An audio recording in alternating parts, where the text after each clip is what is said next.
Bienvenue sur Design Café, le podcast à la croisée des arts avec David Chervé-Brenac. 3, 2, 1. Chicago Center, good afternoon. UPS 2902 Heavy with you 310. UPS 2902 Heavy, Chicago Center, Roger, good afternoon.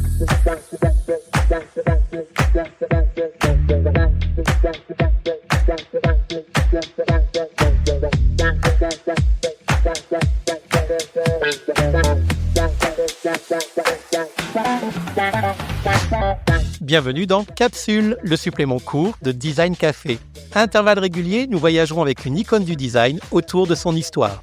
Une présentation en bien moins de temps qu'il en a fallu pour créer ces objets intemporels ou pour devenir ces personnalités exceptionnelles et ainsi aller à l'essentiel. Nous parlerons tour à tour de processus créatifs, de talent, voire même dans certains cas, de génie, de fonctionnalité, de qualité, de coût et d'esthétisme. En un mot, de design appliqué et émotionnel. Pour cette nouvelle saison, je continue de partager avec vous des créations qui me plaisent, tout en vous disant tout ce que je sais à leur sujet, ou tout du moins l'essentiel à savoir pour parfaire sans se prendre la tête ses connaissances en la matière. Alors, prêt à faire couler le nectar du design dans votre tasse et à la déguster ensemble ? C'est parti !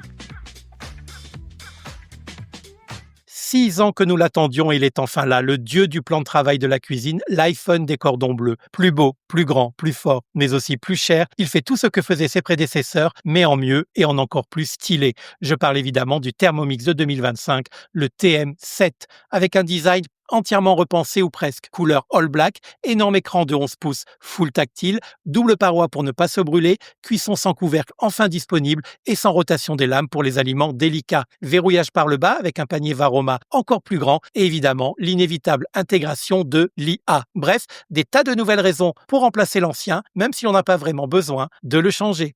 Qu'on l'aime ou bien qu'on le déteste, cet appareil ne laisse personne indifférent, moi le premier, et je sais que je ne suis pas le seul. Présenté en grande pompe à Berlin à la mi-février avec un show à l'américaine et un accueil digne des plus grandes stars internationales, il sera disponible le 7 avril prochain, mais il est d'ores et déjà en précommande. Du coup, j'ai eu envie de nous replonger dans l'histoire incroyable de ce produit iconique au succès planétaire. Voici donc la capsule design du Thermomix de Vorwerk. Bienvenue dans ce nouvel épisode, chers amis gourmands et technophiles et nostalgiques des robots de cuisine d'antan. Et si vous êtes les trois en même temps, alors bienvenue aussi. Nous allons plonger dans l'histoire fascinante d'un appareil qui a révolutionné nos cuisines et peut-être même nos vies. Le Thermomix de la marque allemande Vorwerk. Et si vous pensez que c'est juste un mixeur un peu trop cher, alors accrochez-vous car on part pour un voyage dans l'univers bien plus subtil en réalité d'un des plus grands chefs électroménagers de tous les temps. Tout commence en 1883 à Wuppertal en Allemagne lorsque deux frères, Karl et Adolf Vorwerk, décident de se lancer dans la fabrication de tapis et de moquettes haut de gamme. Oui, vous avez bien entendu, des tapis. Et ce n'est qu'au XXe siècle que la marque commence à se diversifier avec des aspirateurs et des appareils électroménagers, parce que c'est en cherchant la solution la plus efficace pour entretenir les tapis qu'ils créaient que dès 1929, le premier aspirateur balai portatif apparaît sous la marque Kobold, aspirateur Kobold qui existe d'ailleurs toujours dans l'offre de produits Vorwerk. Mais Vorwerk, c'est aussi une stratégie commerciale bien huilée, la vente directe, pas de magasin, pas de publicité agressive, juste des ambassadeurs ultra motivés qui viennent chez vous pour vous convaincre que votre vie ne sera plus jamais la même si vous achetez leur machine miracle. Le Thermomix est né en 1961, le 2 novembre pour être précis, sous le doux nom de VKM5, un peu moins sexy. Conçu à l'origine pour répondre aux besoins des mères de famille, alors c'est un peu sexiste mais c'était l'époque, heureusement on a, je l'espère, un peu évolué depuis, qui n'avaient pas le temps de cuisiner. Il était capable de mixer, hacher et cuire. Mais la véritable révolution arrive en 1971 avec le VM2000, premier modèle combinant à la fois mixage et cuisson en même temps.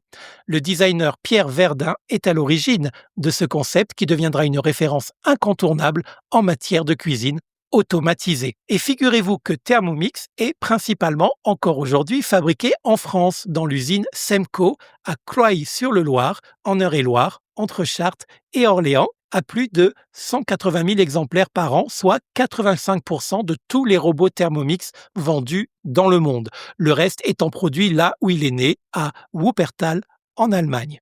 Avant le Thermomix, il fallait une bonne dose de patience et un lot considérable d'ustensiles pour préparer un plat digne de ce nom. Grâce à ce robot multifonction, cuisiner devient plus simple, plus rapide et accessible à tous. Il devient l'allié des parents pressés, des amateurs de faits maison et même des grands chefs qui l'utilisent en cuisine professionnelle. Mais pourquoi tout le monde, ou pour le moins beaucoup de monde, veut un Thermomix? Son secret?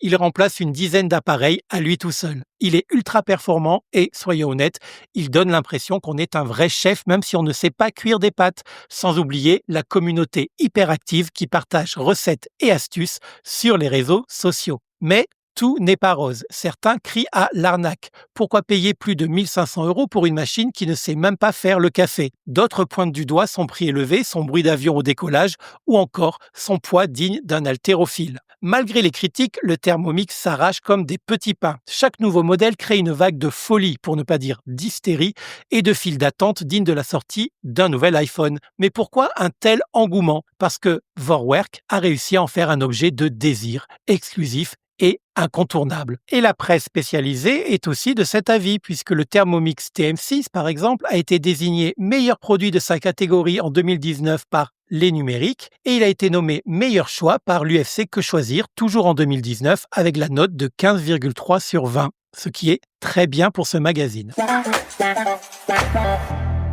Vorwerk ne fait pas de publicité classique, on l'a vu. Tout repose sur la démonstration en live chez les clients, un système de bouche à oreille qui fonctionne à merveille. Et franchement, qui peut résister à un risotto fumant préparé sous vos yeux? Il y a également les réseaux sociaux où la marque est très présente, même s'il faut le reconnaître, les comptes des vendeurs démonstrateurs font une grande partie du job de communication. Malin Vorwerk. La marque revendique par exemple 300 000 inscrits sur la page Facebook du produit, 19 000 abonnements à la chaîne YouTube, 75 000 abonnements à son magazine de cuisine et 471 000 inscriptions sur son site internet de recettes sur lequel les internautes publient leurs réalisations. Les conseillères et conseillers sont 6 000 en 2013 et 9 000 en 2017, à temps partiel ou à temps complet. Leur rôle est d'effectuer des démonstrations lors d'ateliers culinaires au domicile des clients ou en virtuel. Leur rémunération est définie par une grille tarifaire établie, comprenant entre autres commission sur la vente, sur un atelier culinaire et primes. Les conseillères sont très présentes sur Internet, les blogs et les réseaux sociaux. La vente à domicile représente environ 80% des recettes, ce qui est considérable.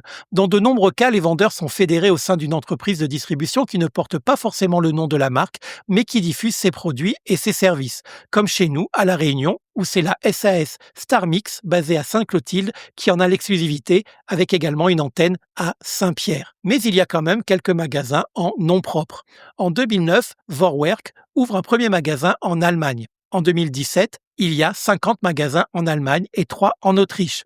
En septembre 2017, une boutique Vorwerk ouvre au boulevard des Capucines à Paris. Le groupe Vorwerk compte 9 400 salariés et 93 000 conseillers indépendants dans le monde. Si on se fie au nom du dernier né de la marque, on pourrait croire qu'il y a eu 7 modèles différents de Thermomix depuis 1961. Mais en fait, pas du tout. Il y en a 13 à ce jour. Attardons-nous à présent sur les différents modèles qui existent depuis sa création. En 1961, on l'a vu, le Thermomix VKM5. Arrive ensuite le VM10 en 1964, le VM20 en 1968, le VM2000 en 1971, le VM2002 en 1972 et le VM2200 en 1977. C'est en 1980 que les VM deviennent des TM pour Thermomix avec le Thermomix TM3000. Le 3300 en 1982, en 1996 le TM21, en 2004 le TM31. Et le Thermomix TM5, tiens, c'est celui que j'ai. Il est lancé en septembre 2014 et il suscitera les critiques de la clientèle envers la marque parce qu'elle avait laissé penser qu'aucun autre nouveau modèle ne sortirait avant plusieurs années, quelques mois avant. Le TM6, lui, est sorti en 2019 et enfin, le TM7 cette année en 2025. On l'a vu, en 2013, l'entreprise vend 180 000 Thermomix. C'est pas mal. En 2014, les ventes sont de 177 000 rien qu'en France, puis en 2016, près de 280 000 pour 700 000 robots multifonctions, toutes marques confondues, d'après le groupement interprofessionnel des fabricants d'appareils et d'équipements ménagers, le GIFAM et le GFK. 1,1 million dans le monde en tout et pour tout. Et en 2017, l'entreprise réalise 42% de son chiffre d'affaires avec le robot de cuisine Thermomix et 27% avec l'aspirateur balai Cobold dont on parlait au début. La même année, l'entreprise vend 1 million de Thermomix et occupait 75% des ventes de robots culinaires mixeurs chauffants dans le monde. À cette époque, toujours en 2017, donc, le premier marché de robots de cuisine est l'Allemagne, suivi de très près par la France. Outre le Thermomix, Vorwerk produit le Cobold, on l'a vu. Son nom de code, le VK7, un aspirateur haut de gamme qui, tout comme son cousin culinaire, promet de tout faire à votre place. Ce duo infernal assure à Vorwerk une place de choix dans les foyers adeptes de la qualité allemande. Mais Vorwerk vend aussi des accessoires pour le Thermomix, un aspirateur robot qui s'appelle le VR7, un nettoyeur de vitres qui s'appelle le VG100+, un aspirateur à main, le VC100. La marque Vorwerk, j'avais pas fait de faute jusqu'à présent, possède aussi une filiale de cosmétiques, figurez-vous, Jafra, et de robotique, Neato. Parce que Vorwerk a su créer une véritable attente autour de ses produits, le renouvellement n'est pas annuel et chaque nouveauté apporte une vraie évolution. Résultat, les fans s'arrachent les nouveaux modèles et les anciens deviennent collector et se revendent d'ailleurs très bien sur le marché de la seconde main. Est-ce un investissement rentable pour autant ou une folie passagère ? Si vous adorez cuisiner, c'est l'outil parfait. Si vous ne cuisinez jamais, c'est juste un très joli presse-papier, hors de prix. En somme, tout dépend de votre profil culinaire et de votre budget. Le Thermomix, c'est bien plus qu'un simple robot de cuisine, c'est un phénomène, un objet de désir, une star des plans de travail. Il divise autant qu'il fascine, mais une chose est sûre, il ne laisse, comme je le disais, personne indifférent. Alors, quant à vous, vous êtes team Thermomix ou team je fais tout vraiment à la main ? Et voilà, je retire cette capsule de Design Café de la machine pour aujourd'hui et je la remplacerai très prochainement. Si vous avez aimé l'arôme de cette émission, n'hésitez pas à vous y abonner et à la recycler à l'infini en la partageant tout autour de vous.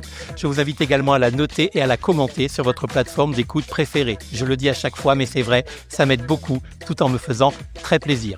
Je vous donne rendez-vous dans quelques jours pour un nouvel épisode au format classique de ce podcast. En attendant, vous pouvez écouter ou réécouter les premiers épisodes, consulter les notes de l'émission pour compléter son contenu et visiter les comptes Instagram DCB Interiors Design et surtout Design Café Podcast pour retrouver les posts qui illustrent cet épisode. Allez, na retrouve toutes.